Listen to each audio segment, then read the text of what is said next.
That sounds nice.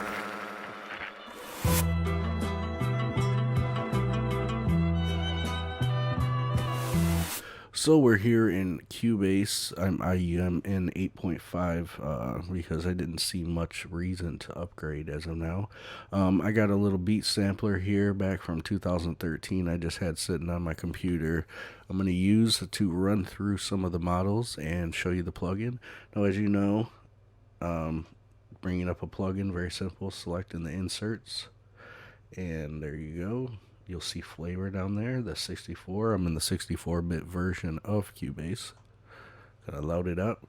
Now, your first time running it up, it's gonna have a box over here, and it's gonna have it's not gonna be functional. There will be no sound passing through it, until you enter your license key that you get in your email. You simply paste it in here and push enter, and it will unlock it forever. You get there's three instances basically per license that you're able to run on 3 different computers. So usually people don't have more than 3 setups. If you do, any extenuating circumstances, you can hit me up. So here's flavor. Took a long time to go. I always really enjoy making mock hardware type looking units. As you can see here, we got a VU meter that's just gonna show us what's passing through. We got our presets, our current preset, and you can also click that and bring up the preset browser. There's the previous and the next, and there's our spices fader and our flavor fader, which is our jam right there. And we have a nice and smooth low and high cut filters. I like the idea of having that directly on here. Kind of extenuates the tone box kind of idea. I filter a lot in a lot of things I do. We got the drive here, and we got blend, and we have output. And through these various adjustments, you can kind of tune in exactly how the tone you want to get. You can take the hardware character, blend it in, add a little of the drive from it, blend that in. It's got a lot of versatility as to what kind of tones you can get out of here. You can just have some subtle kind of rubbing of it, little dry rub of the flavor, or you can blatantly just burn it up, put it spicy with some drive and stuff like that. So I've really enjoyed. I was listening earlier, and I had this right here, and initially you can hear how it sounds initially. I actually chose this sampler because back when I made this, I remember that my beats were they were just a little thin, just a touch, especially on the lows. I think it was overcompensating with my sub at the time. But you can hear how it sounded initially. This beat coming up right here.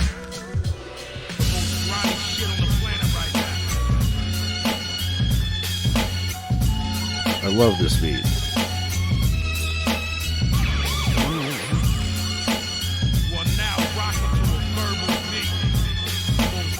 And as you can see, it's a super dope beat initially, but that was with it bypassed. So let's activate it and grab the ape highs.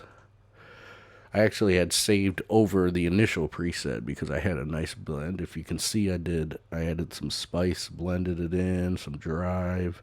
Obviously didn't use the high and low, but you can see the difference in it. It fills it out and gives it a nice character. I use these a lot on buses. You'll see. Watch. Now watch the difference. So much thicker.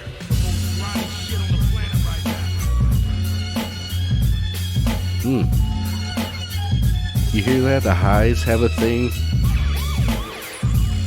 The whole thing is just thicker and just nicer. No. This is before, after.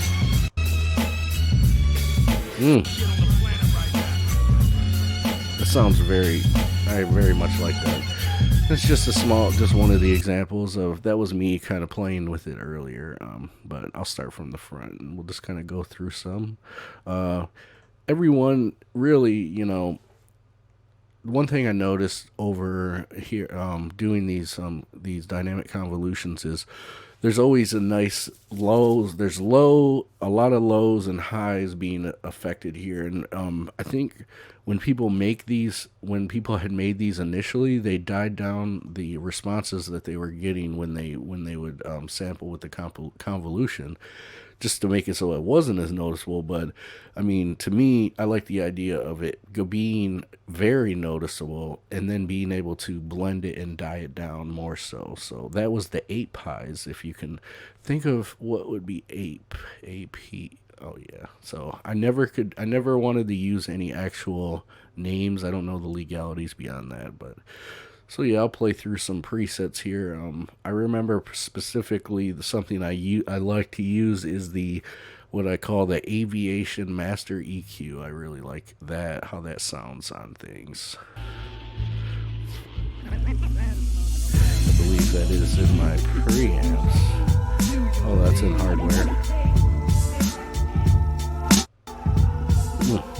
Just smooth.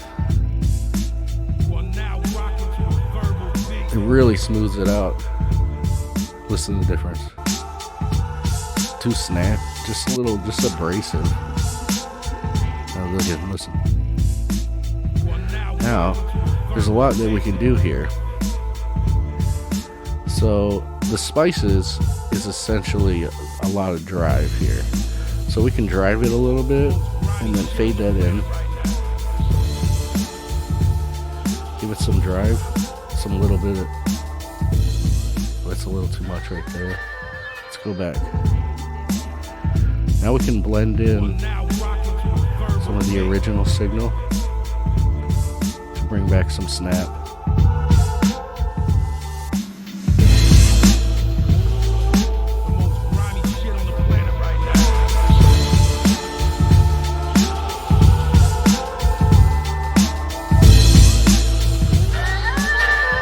I like that right there.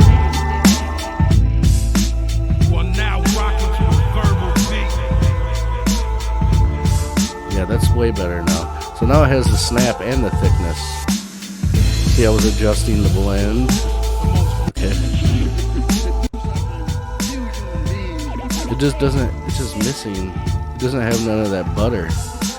I'll enable it again.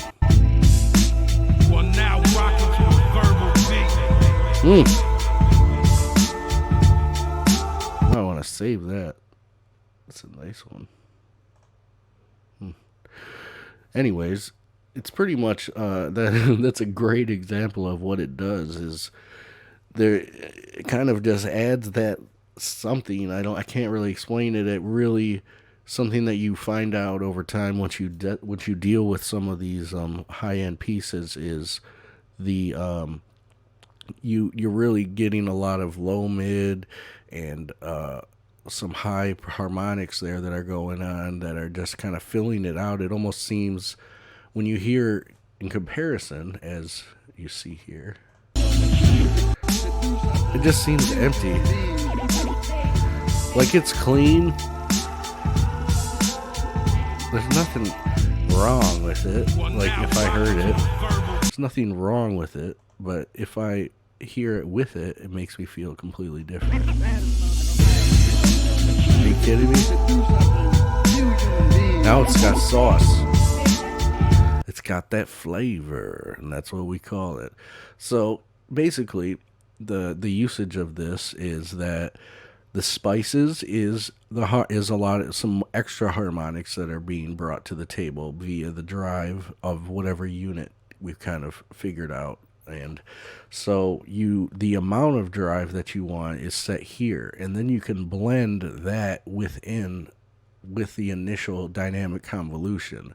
So this just makes things crazy. So you just have so much. And then when I found a lot of times blending all three things, blending the actual original signal with the spices and the flavor, it's kind of essentially the same usage of parallel compression really is what's going on, but you're taking some harmonics here. You got the convolution that has its own type of thing going on with the filtering and the harmonics itself, and then the original signal being blended back in. You find yourself it's really crazy. It's really great to have on a bus, particularly when it's kind of like a glue thing, like the way people use the SSL bus compressors or such.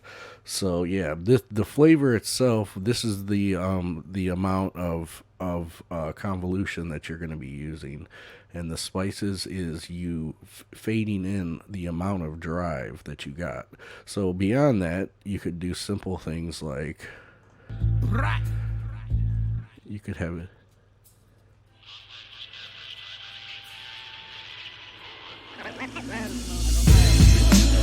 Filter. Yeah. It's a really nice filter too. I don't play. Man. Sometimes I forget. Like I spent so much time on this and just initially learning how to make it, and then once I figured out that I could, and then I went through the process of getting through all the gear and running signals through it. It it has been. It's almost like I worked so long on something, and I'm just now finally realizing just how great it is to me. I like the idea of it being a tone box and an initial, aside from it being the console emulation and things like that with the convolution. It's very flexible, so you can go, okay, let's go a little crazy on it. Let's get a little crazier. Okay, we got this sound right here. Got that initial blend. Let's give it more juice.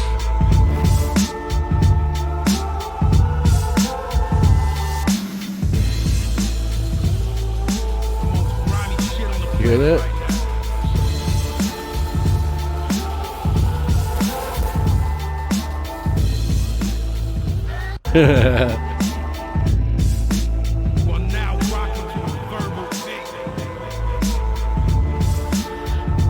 Tie it down a little bit.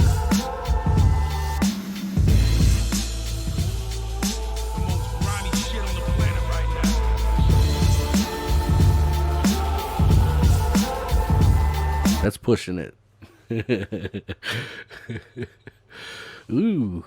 It's fun though. I like being able to just mess with it like that. So, beyond just using it as a bus tool or a little bit of flavor, sometimes you can throw it and it's got a nice cool drive to it. It's a very distinct tone because the convolution mixed with the harmonics, it just is going to give you an infinite amount of possibilities. So that is the unit itself. As you can see, you can go through the various units. We're going to go through the presets a lot more here in the next segment, and we're moving on. All right, so now we're going to go over some of how the presets are laid out here. So due to the size of the plugin, and I didn't really want to kind of be having any spillover, I wanted the people to have the ability to have quite a bit of these open at the same time. Made it kind of thin.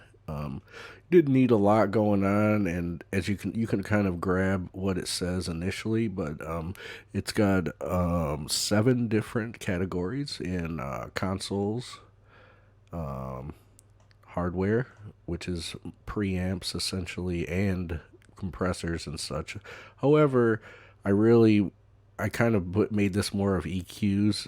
It's more about EQs and various things like that. Then we have the lo-fi, which is pretty cool if you want to add in kind of a lo-fi kind of feel. I'll be going through a lot of these. We got little guitar boxes, jukeboxes, little retro radios, some things like that. One of the cool things is it was very complex actually to get these, but through kind of like 3 layers of convolution, I was able to do a couple microphones. We did a ribbon. We did a very, very, very popular numbered microphones. You can see what those are, and you can kind of put a dry mic signal through them and get kind of a similar curve and harmonics that you would get from that. It's not going to be exactly on. It was very complicated and even get it. However, you can use it in a lot of creative situations. There's just miscellaneous various things, various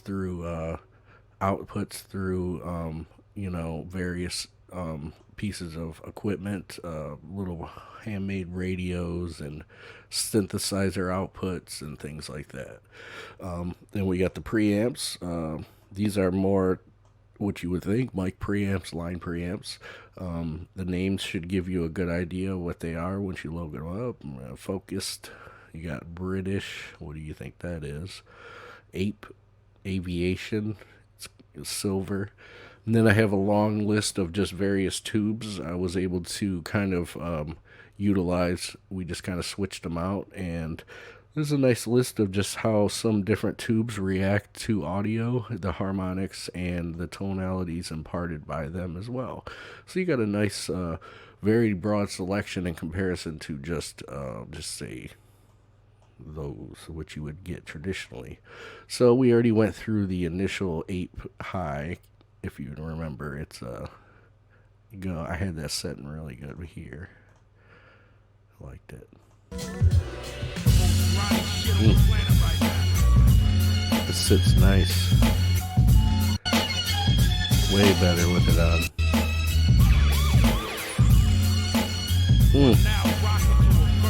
Anyways, I'll just play this whole thing and kind of go through some preamps. I mean, that one makes that one sound better too. So one thing you're going to want to do, because of all the processing that's going on, is when you do switch through the presets, you're going to want to turn your monitors down a little bit, because there's always a little tiny step of if you look and see what happens, it gets loud for 1 second, just to like 10 decibels. It's really difficult to get rid of it. Ooh, I like how that does it too. This is really taming the high mids. Gives it thickness. Blue triangle. Think about it. More thickness. A little more lows. The highs there. This has got cool. I like how what it does to the highs.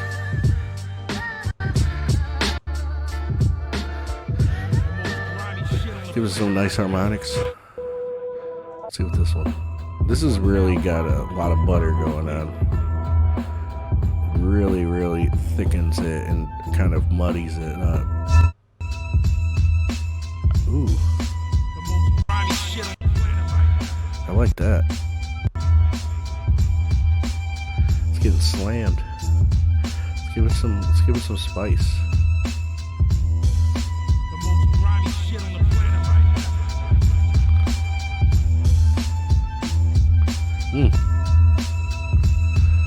It sounds really nice. It just does really great things with the mids. I really enjoy it. It makes them so much less harsh. It's a little thinner, more about the mids actually. It's got some sparkle.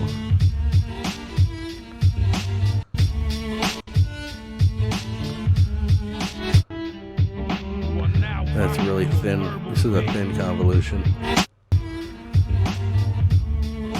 This adds a nice highs.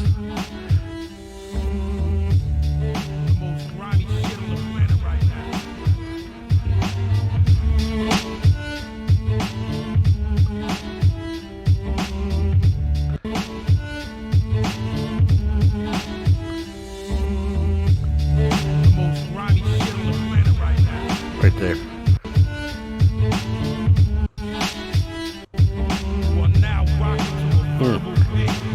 It's so nice. It just makes it so much more enjoyable just to listen to. See all the adjustments I made? I like to keep the presets kind of just straight flavor, just so that you can kind of tune in, throw some spices on it, do a little blending, and get it to where you want. Like, that's what I ended up doing with all the presets, really. This isn't very pronounced. Got all that same kind of butter going on with all the hardware. This kind of lifts up the highs a little. Ooh, faulty channel.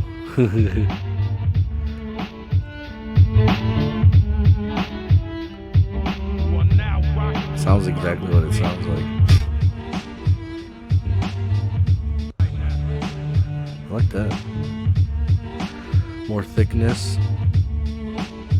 It really sounds like, ooh. Now this is a good example of a lot of the models themselves, like a lot of analog gear. It has it really is about the butter, the low mids and the highs, kind of smoothing everything out. Now there's a couple of them in there. This is I believe, what was this from? It's not even nothing that special. It was just like an older kind of Woodside MCI, or I don't even remember what kind of console this was. But it did something fun with the highs to me. It kind of stuck them out a little bit. So I like the idea of having that in there, the retro console highs. This would actually probably come in handy to give your vocals a little bit of air and thickness at the same time. So let's check that. I like the way what it's doing to the highs, yet that's really nice. Wow.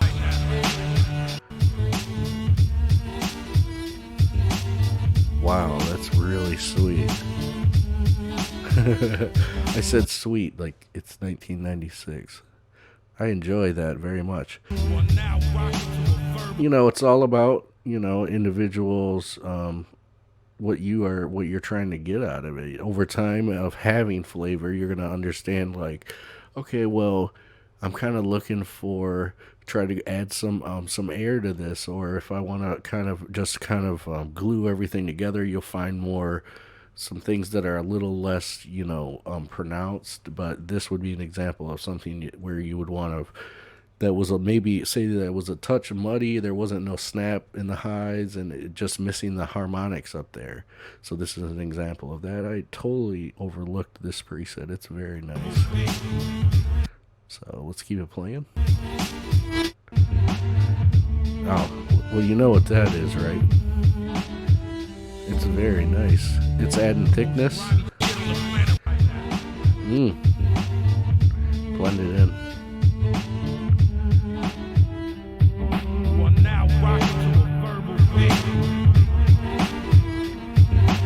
Ooh.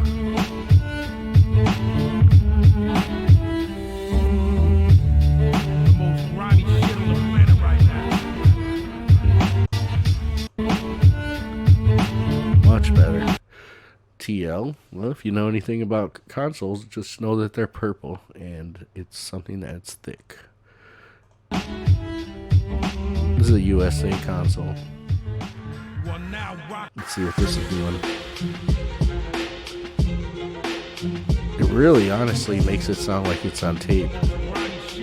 Let's add some drive to it.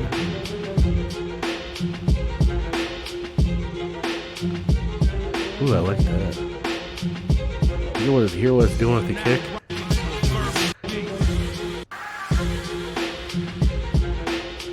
Ooh. It's doing really nice things with the kick. Ooh.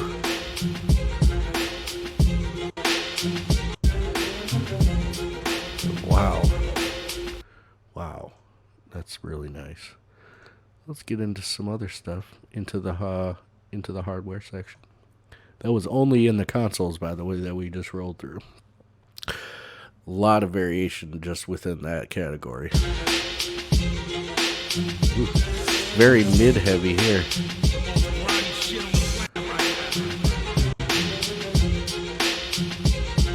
Giving it a little thump.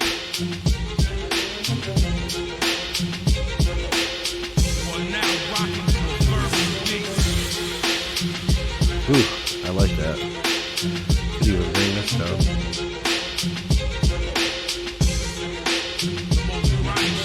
I like that right there. So we changed it.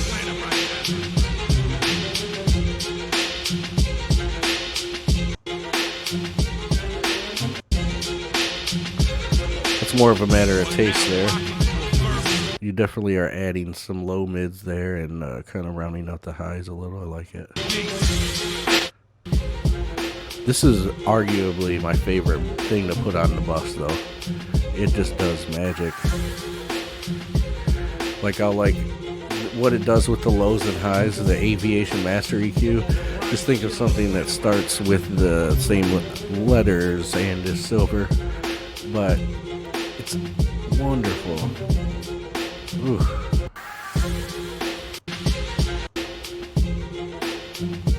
Wow.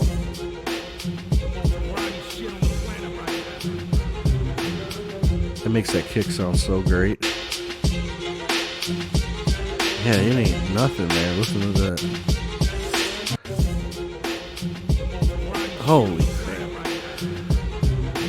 I would totally use that right there, and I would just scoop up the mids a little bit, and it would be on point. Ooh. It might be actually nice to put a retro console highs on that one. Over it, actually. The Aviation Master EQ is a wonderful thing to put on your master bus. I use that constantly. I use it a lot. Ever since I made this, I've been throwing it on the master bus of songs, beats, everything. I just love what it does. It's wonderful. Now this is what it sounds like. It's like putting a blanket on the highs.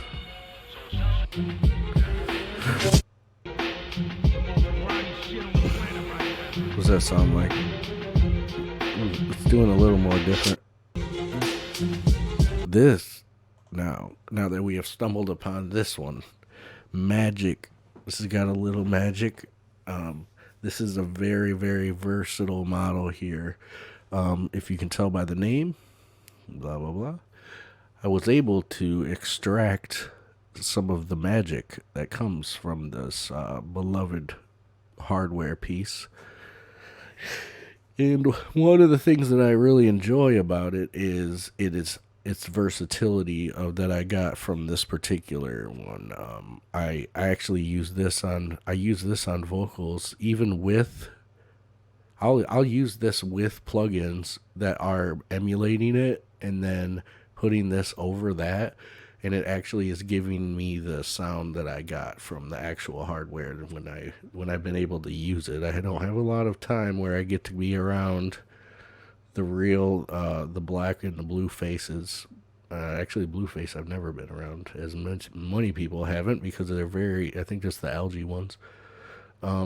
But the black faces I have had a decent amount of experience with, and I very much like them. So, yeah, this is a nice, very versatile model here. See, this adds a lot of cool things.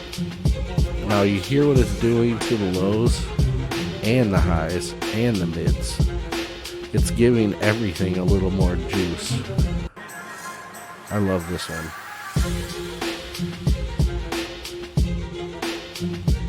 Let's compare. That almost sounds like it's coming out of a boombox speaker. This makes it sound like, it just soothes everything. Now watch. Oh, I love the way this one sounds. Beautiful, beautiful model. Very versatile. You'll find yourself using that very often. This is got a very big scoop on it. All the G20s are pretty fun. This one's is similar to that, has the scoop, but it's got a little thing, a little high mid peak. Mudless. Yeah, this is more of an effect thing. It has a weird thing that is doing with the high lows, low mids though. See, it's kind of like, I like it. I wouldn't use it on a full mix though. This is a very strange one. Called it Woody because it was weird to me. This is a pretty versatile one. It's not going to affect things too much. Gives it a little more sauce. This is just kind of soothing. I was really hoping to get more out of these, but they're very versatile. They're good. They also ended. Oh, right there. Let's give that some juice.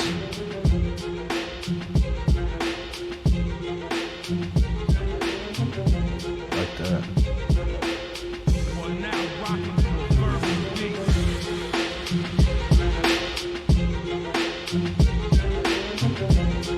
Right there, baby.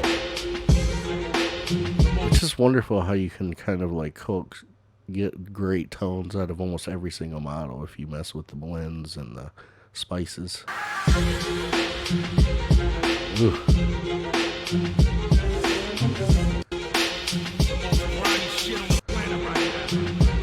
I like that one much more. This is kind of, I like this one because it makes things sound old. This is what you would think. Look at the wording. It's very funny. But it's a tone. I had one of those workstation keyboards that had a tube in it, and I always kind of used it in sampling. I would throw the tube, and this is kind of like something that it would sound like. It would definitely get that more drive though. Look right about there. Blend it.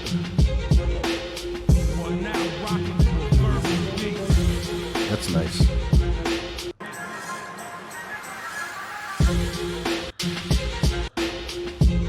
Just does so much. Every single one is just helping the lows so much. Anyways, I'm not gonna mess with that much. We're gonna mess with some lo-fi. Lo-fi is things very simple. You know, there's like guitar boxes, Bluetooth speakers, just strange. This is more about strange stuff. Like this guitar box.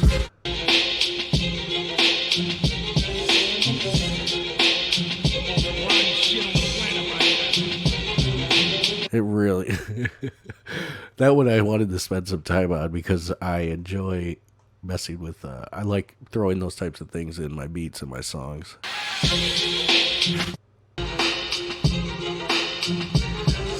It's like got a little of that juice. Got couple of them. Right. Yeah. This one's so sweet because of what it does with the high mids. Listen to it. It's crazy. I would, this would be something I'd probably throw as a snare layer on snare layers because it does something crazy with the high mids. I've never heard anything do this before.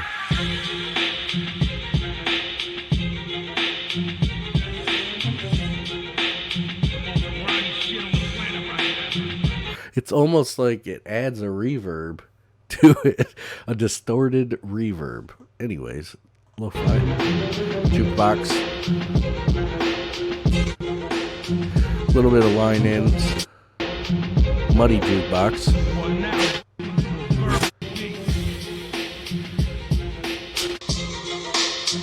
Little Philco.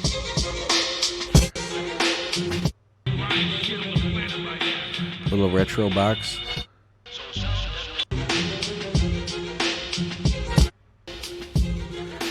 This one is funny because I put it in lo-fi because of what I sampled it from. It was not something that I thought was going to sound good, but I ended up liking it. The slow slew. It's essentially taking the character of a fairly inexpensive AD converter. Nice. That's actually very, very nice. Oh, look at what this one does though. Wow. Remember the retro console highs that what it did? This is a nice thing you could impart. You could parallel this into something and give yourself a nice, really crazy highs that you're getting. Look, I've never heard anything sound like that before.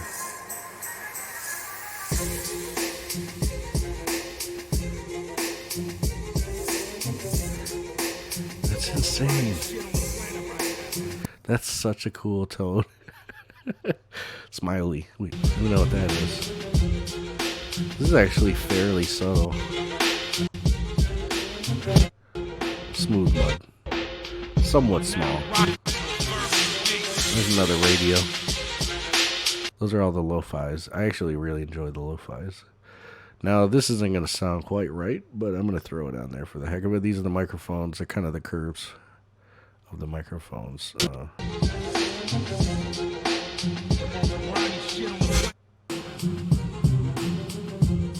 Very crazy.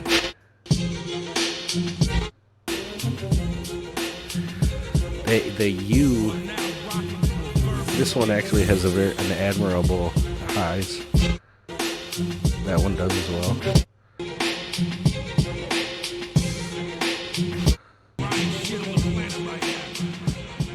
I was actually surprised how those reacted. Anyways, let's journey into the miscellaneous section. Oh my goodness. It's adding some thump into that.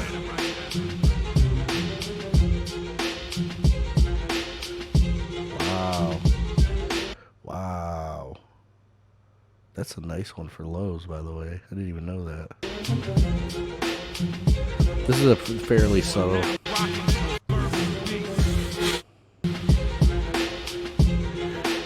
I always liked how this one kind of did with the kicks. Some more. Listen to that. You hear the fancy highs?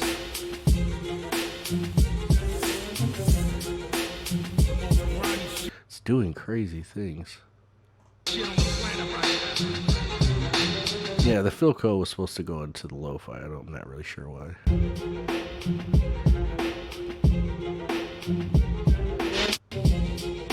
Wow.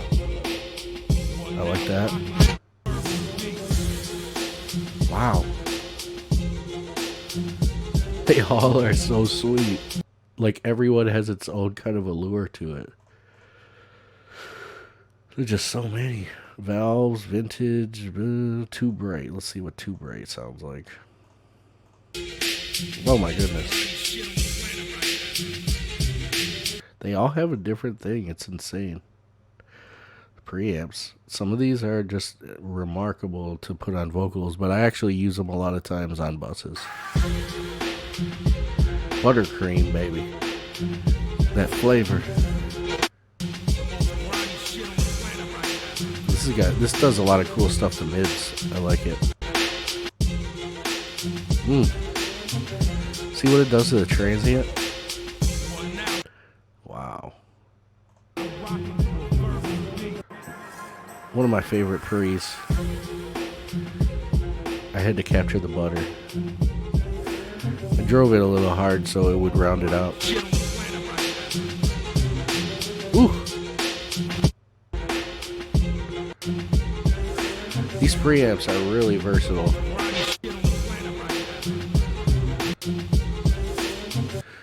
One of my favorite, more subtle models is the Millennial Highs. I use that a lot of times to kind of tame things, but it adds some harmonics in the highs, but also kind of tames them, but not as much as, it's not quite as much as a lot of the models do because of the analog nature.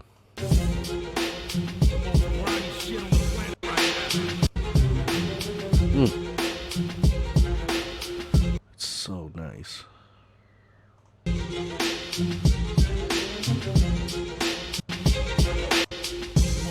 Really nice lows coming from that. Great mids from that. What do you think that is? I wonder. I like the mids from that. Super butters in the lows. Eighth line. Ooh! It's almost adding a tambourine to it. Oh, super thick lows. Wow.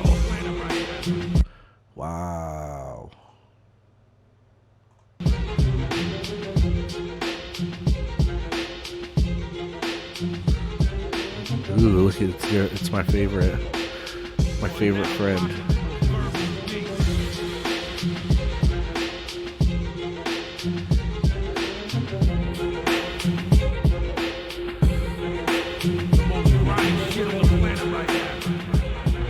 Right about there.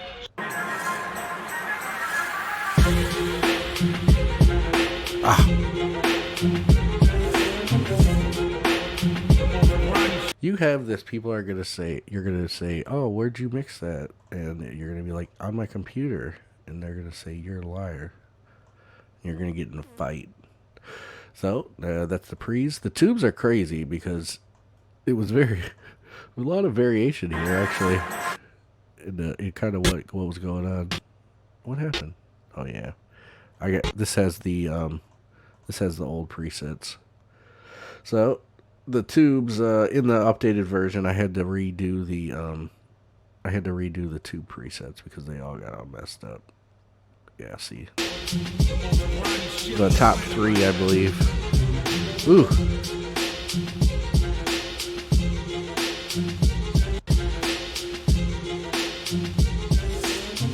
That's just adding such a cool thing.